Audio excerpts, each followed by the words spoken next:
निपुण भारत, निपुण भारत।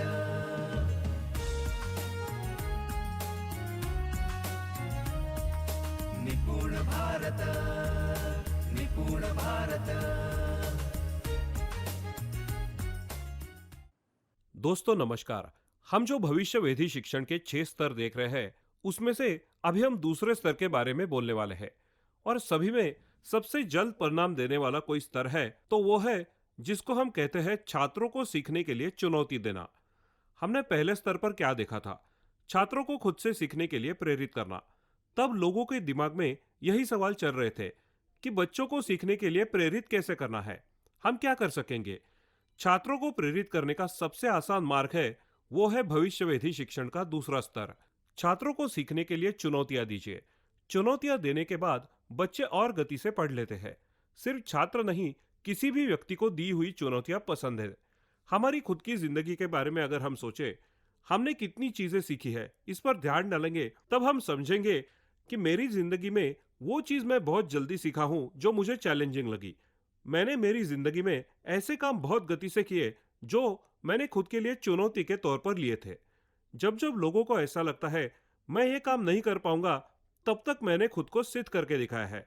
मैंने वो चैलेंजेस के तौर पर लिए थे। ऐसे बहुत सारे चैलेंजेस हम खुद के लिए लेते हैं। दोस्तों, इसी तरह से छात्रों को भी चैलेंज दिया हुआ पसंद आता है। उनको अगर कोई चीज चैलेंजिंग लगती है तो वो और ताकत से उसे करते हैं। आपको सिर्फ इतना आना चाहिए कि वो चीज आपको चैलेंज के रूप में उनके सामने रखनी होगी। इस प्रकार की चुनौतियां अगर हम बच्चों को दे सके तो छात्र अधिक गति से सीखते हैं और चुनौतियों का बहुत इंस्टेंट रिजल्ट हमें मिलता है। चुनौती दी जाने के बाद की कक्षा और चुनौती के पहले की कक्षा, इनमें बहुत बड़ा फर्क हमें दिखता है।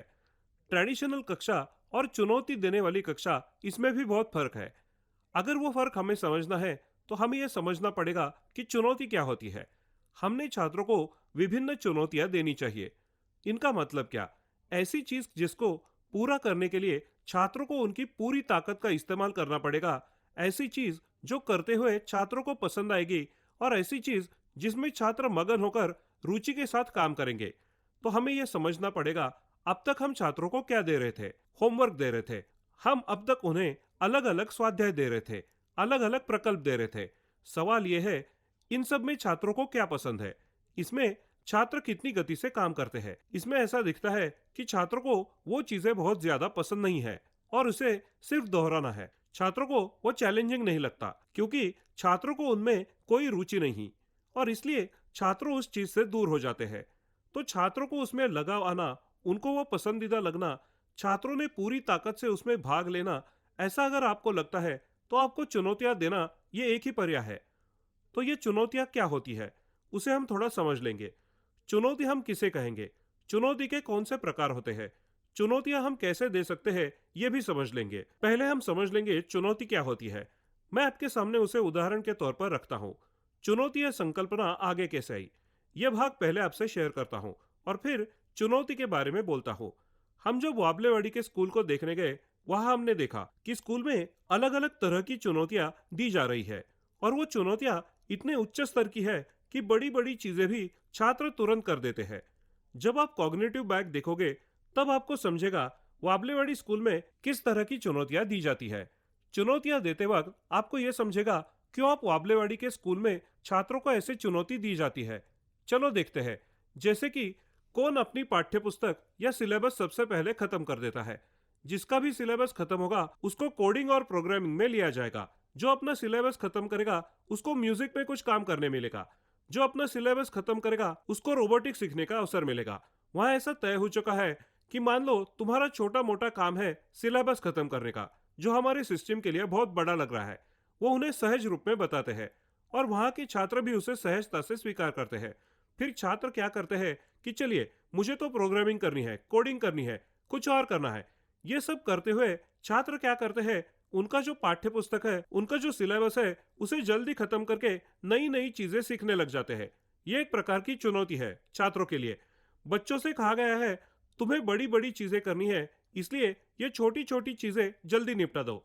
बड़ी चीज करने के लिए उनको ये चीज करनी है तो वो छोटी चीज कर देगा और आगे चलेगा अगली चुनौती के लिए। बच्चे सोचते हैं मैंने अगर किताब जल्दी खत्म किया तो मुझे आगे जाने मिलेगा, मुझे कुछ और भी करना मिलेगा। इस तरह से चुनौती छात्रों को दी जाती है और छात्र तेजी से सीखते हैं। इसका परिणाम अब ऐसा है, 10वीं के छात्रों की 12वीं की पढ़ाई हो गई है, 5वीं के छात्रों की 6ठी और 7वीं की पढ़ाई हो गई है, 9वीं 10वीं के छात्र 12वीं का गणित जान चुके हैं, उनका सिलेबस पूरा हो चुका है। इस प्रकार छात्र गति से सीखते हैं। इसका कारण उन्हें चैलेंजेस दिए गए हैं और ये उस स्तर के चैलेंजेस है। जब हमने यह तय किया हम चुनौतियां या चैलेंजेस पर काम करेंगे, तो ये समझ में आया कि वाबलेवड़ी में जैसे चैलेंजेस दिए जाते हैं, क्या हम ऐसे ही दूसरे स्कूलों में दे सकते हैं क्या? और तब ये समझ आया दूसरे दिन ही इस तरह के चैलेंजेस हम नहीं दे पाएंगे। जब तक रोबोटिक्स क्या है, कोडिंग क्या है, या फिर सीखने के लिए नए नए अवसर क्या है और वह कक्षा में उपलब्ध नहीं कर सकेंगे, तब तक इस तरह के चैलेंजेस हम नहीं दे सकेंगे। ये हम समझ गए